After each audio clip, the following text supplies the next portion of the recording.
Welcome back, everyone. I'm your lovely host for today's sexy episode of Napoleonic Wars, 1805 to 1809, March of the Eagles, Part 3. If you've missed the other 30 minutes and 52 seconds, then I suggest you take your shirt and your pants off. Get ready to listen to this sultry voice. A little bit of self-gratification.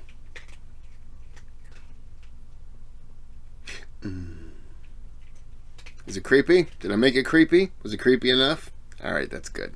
I still have my rum and Coke.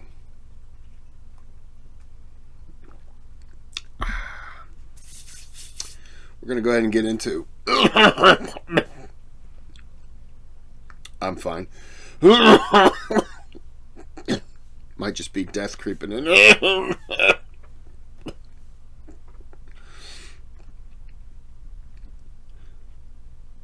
Yep, I'm okay. Alright, now I'm fine. Like and subscribe to the video if you'd like to see me die on camera. And like and subscribe if you don't. That way, I don't really know what your opinion is. So,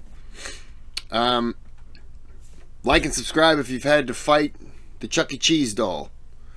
And we're on to the video now.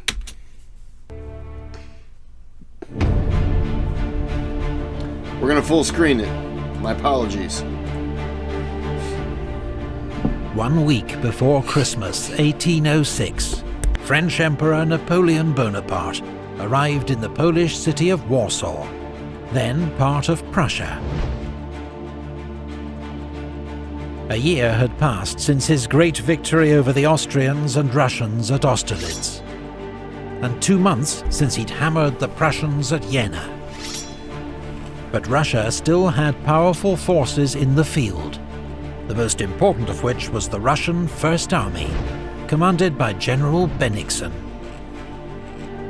Napoleon would not be master of Europe until it was defeated, and Russia and Prussia forced to make peace. But that winter, Napoleon's first attempt to trap Bennigsen near Pultusk got bogged down in thick Polish mud. The Russians withdrew to Białystok. The French army, half-starved and frozen, was ordered into winter quarters. While in Warsaw, Napoleon began a famous affair with a young Polish noblewoman, Marie Walewska. In the late 18th century, the once mighty Polish-Lithuanian Commonwealth had been swallowed up by its neighbours, Russia, Austria and Prussia, in a series of annexations known as partitions. Until in 1795, a third and final partition wiped Poland off the map. Wow.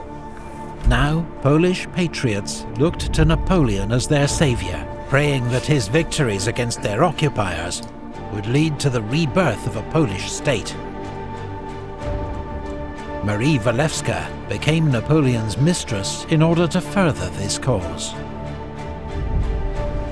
Ordinary French soldiers, however, had little love for Poland. It was impoverished, freezing, and they missed home.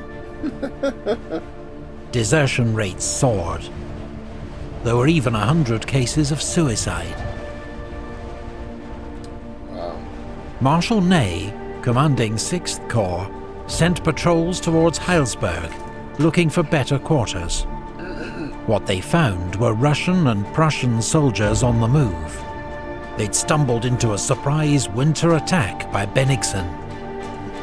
Napoleon quickly laid a trap for the Russian army, ordering Ney and Bernadotte to retreat and lure Bennigsen west, while he led the rest of the army north to fall on his flank and rear.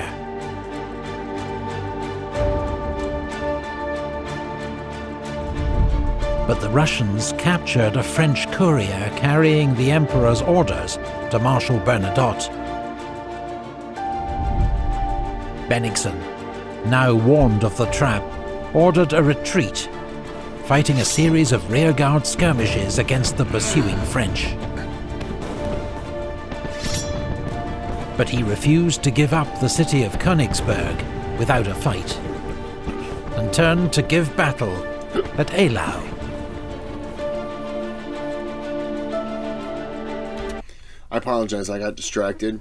But when they were talking about the Napoleon soldiers, the French soldiers, what are you smelling? Okay, you want to get down, smell the air? It reminds me of for the Revolutionary War. Oh, I gotta look it up now. I apologize.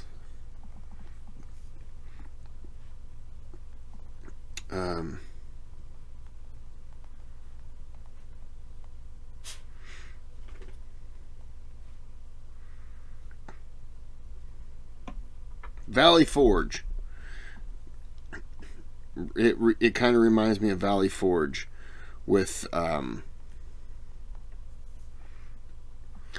just I mean, not the suicides, but just with the hardship and everything like that was happening. There was another one that was bad after that, but that's not what this video is about. Just had to bring that up because it kind of reminded me of it. So sorry.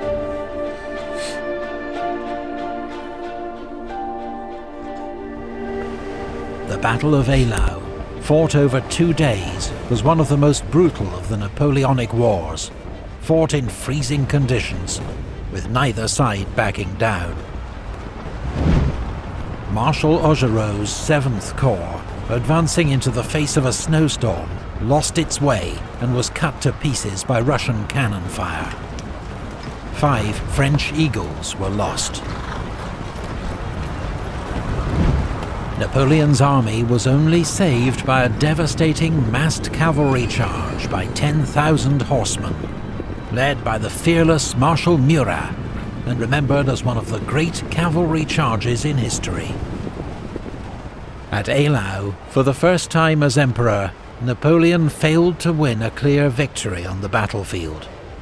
He and the Russians covered up the true scale of their losses, but both sides are estimated to have lost a third of their armies in the carnage. Wow! After the horrors of Eylau, both armies sought time to rest and recover. Meanwhile, the newly formed French 10th Corps under Marshal Lefebvre besieged Danzig, held by 13,000 Prussians under General Kalkreuth. The city came under heavy French bombardment and infantry assault. After 8 weeks, with no prospect of reinforcement, the Prussian garrison surrendered on the 27th of May. Napoleon's northern sea flank was now secure against any possible Russian landing. The French Emperor now commanded an army 190,000 strong, against just 115,000 Russian and Prussian troops.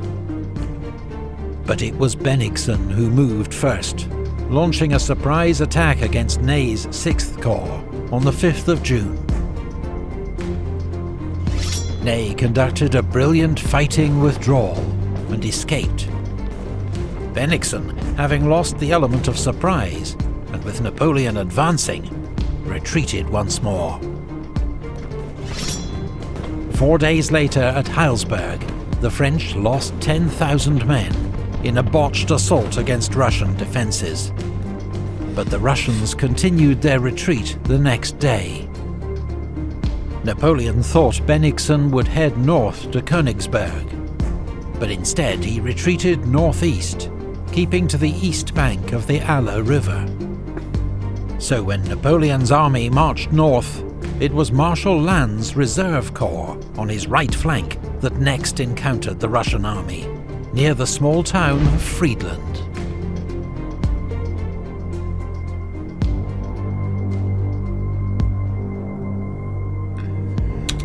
Are you horse into the ground if you have to, but tell the Emperor we're fighting the entire Russian army. Wow. In the late afternoon of the 13th of June, Russian cavalry scouts informed General Bennigsen that they'd found a single French corps at Friedland. Bennigsen decided he had time to cross the Eylau River and smash this isolated corps before the rest of the French army could arrive to save it, and he ordered his army to begin crossing the river. Marshal Lannes, commanding 16,000 men and facing 46,000 Russians, sent an urgent message to Napoleon that he was under attack from the main Russian army. Then he fought a skillful delaying action, hiding the weakness of his force behind a large screen of skirmishers, while gradually yielding ground to the enemy. Lannes was still holding off the Russians as darkness fell. That night, Russian engineers built 3 pontoon bridges at Friedland to speed the movement of troops over the river. But Bennigsen was taking a huge risk. If this turned into a major battle, his army would have to fight with its back to the river and the steep banks of the Mill Stream dividing its left wing from its right. Bennigsen had also badly underestimated the speed at which Napoleon's Grande Armée would react. The first French reinforcements arrived that night. The Emperor himself wasn't far behind.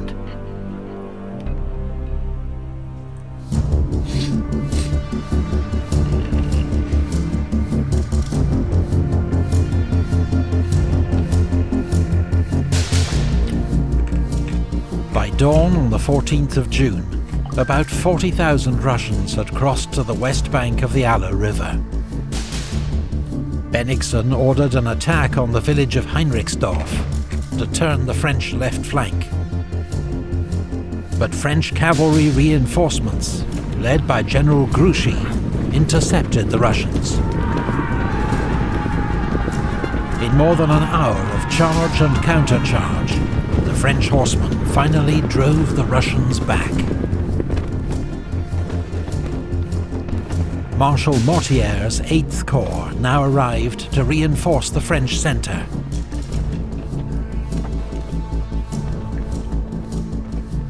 In Sortlac Wood, General Oudinot's elite Grenadier Division fought stubbornly against Prince Bagration's left wing, but was outnumbered by the Russians and gradually pushed back.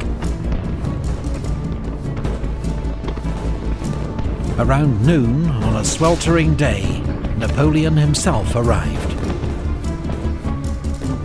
He was soon followed by 1st Corps, commanded by General Victor, standing in for the wounded Marshal Bernadotte, as well as Ney's 6th Corps and the Imperial Guard under Marshal Bessières.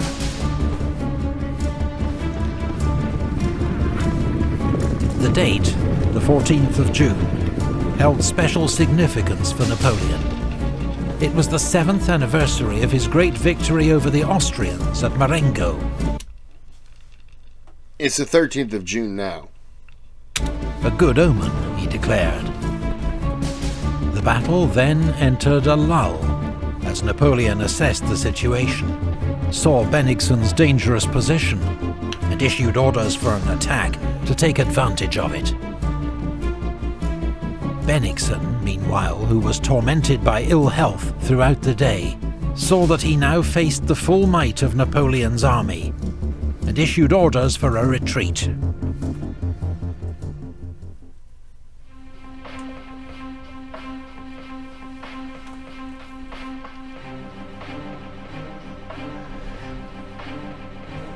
But before Bennigsen's retreat could get underway, at 5:30 p.m, 3 salvos from the French guns signalled the start of Napoleon's attack. It was led by Ney's 6th Corps on the right wing, who first cleared Bagration's infantry from Sortlack Wood.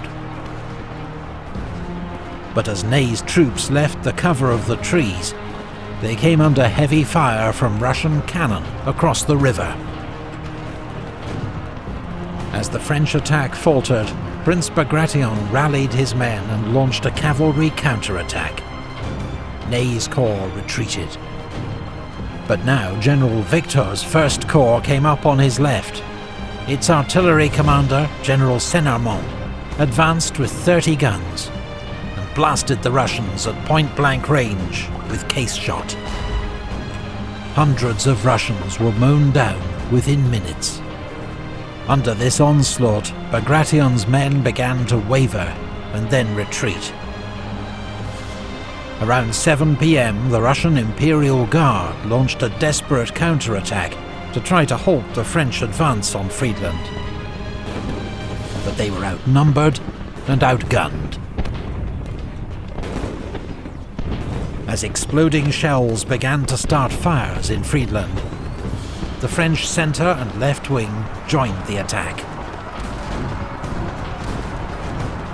With its only escape route under threat, the entire Russian army began a panicked retreat towards the river.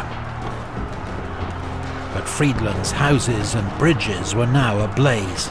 The town became a deadly trap for the Russians. Many were drowned trying to cross the river, others killed or captured. North of Friedland, some units were able to escape across a ford or along the river bank. But there was no disguising the Russians' terrible defeat. The Battle of Friedland was one of the most decisive victories of Napoleon's career. At the cost of 10,000 casualties, he had inflicted twice as many losses on the Russians. About 20,000 men, killed, wounded or taken prisoner. 40% of Bennigsen's army.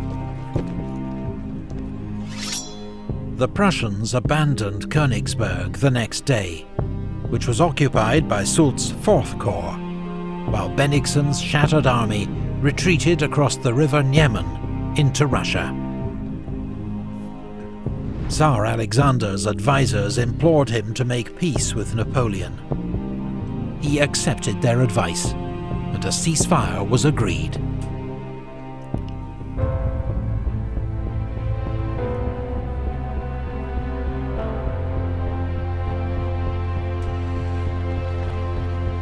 Alexander and Napoleon. I'm going to end this here. Trying to break it down into 15-minute segments. But it's been good so far. There's 1805 to 1809, 1809 to 1811, 1811 to 1815, 1811 to 1815. And that last one, that's like 3 hours. So I'll probably break that down into like half-hour segments. I'll do it a little bit longer. I might break it down to 15 minutes. I don't know. Just depends on how I feel. But I'm going to call this now. And I think I'm going to relax for the night. Call it a night. So, yeah. I hope you're digging it so far. It's been pretty interesting. I'll stop the next one. It'll be an hour, then an hour and 15 minutes, and the last one I'll just do the whole final part. But this is Epic History TV. There's a lot of pretty cool things on here I want to check out. So, I'm kind of deviating away from some things, but whatever. It's interesting, so why not? So, I'm going to end this here, as I said. Like and subscribe, and